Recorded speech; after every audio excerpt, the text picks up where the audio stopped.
Welcome to Home Care This Week. One of the big functions of someone who has a loved one at home, a mom, a dad, grandparent, whatever it is, that's a senior that needs a little bit of assistance, is the visit to the doctor.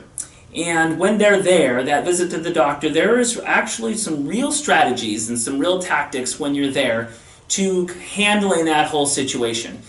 A lot of it has to do with communication, remembering and understanding, communicating both from the patient to the doctor so that they understand what's going on with them and in the home and so on, but also then communication from the doctor back to the patient of what are the requirements, what are the things that they need to comply with to be able to be most effective for their health. And it can be a little bit difficult and challenging, especially for seniors and those that are getting a little bit older, and it's harder to get around and so on.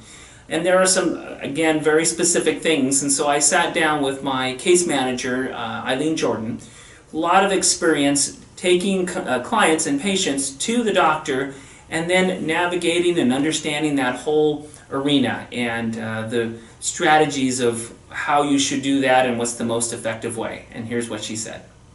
So now, the other point you had said was at the appointment itself. And it's probably hard not to take over the appointment, right? Hard to kind of not just say, push mom aside and say, I'm going to talk with the doctor.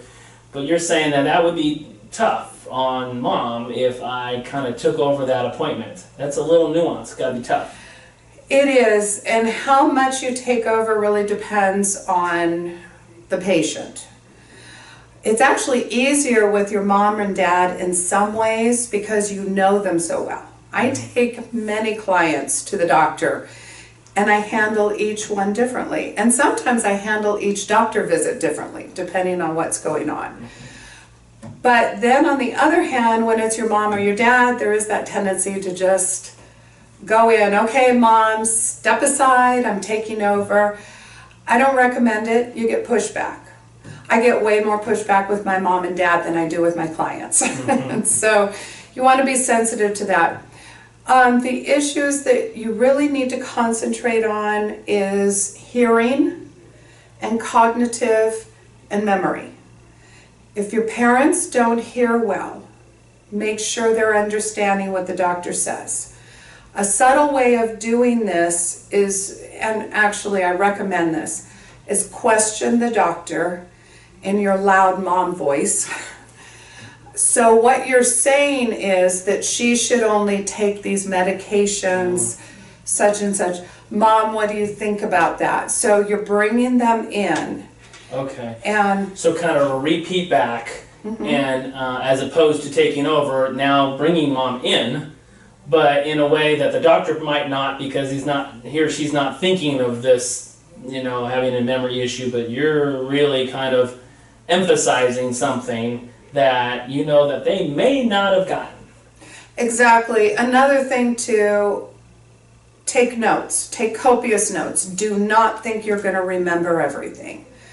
And the main things that you want to find out is, and take notes of, what the patient's concerns are, what the doctor has to say about it, and during this process, because of your questioning previously, you want to interject. Oh, mom, don't forget you wanted to ask. But again, say mom rather than just tell the doctor. And one thing to be cautious about is sometimes if you're just getting phone number, address, whatever, you might just be talking to the doctor yourself. But if the patient can't hear, they can get very paranoid. So always use your thinking it's something else. Yeah, what's she saying? Okay, so I try to always use my loud voice if they have issues with hearing.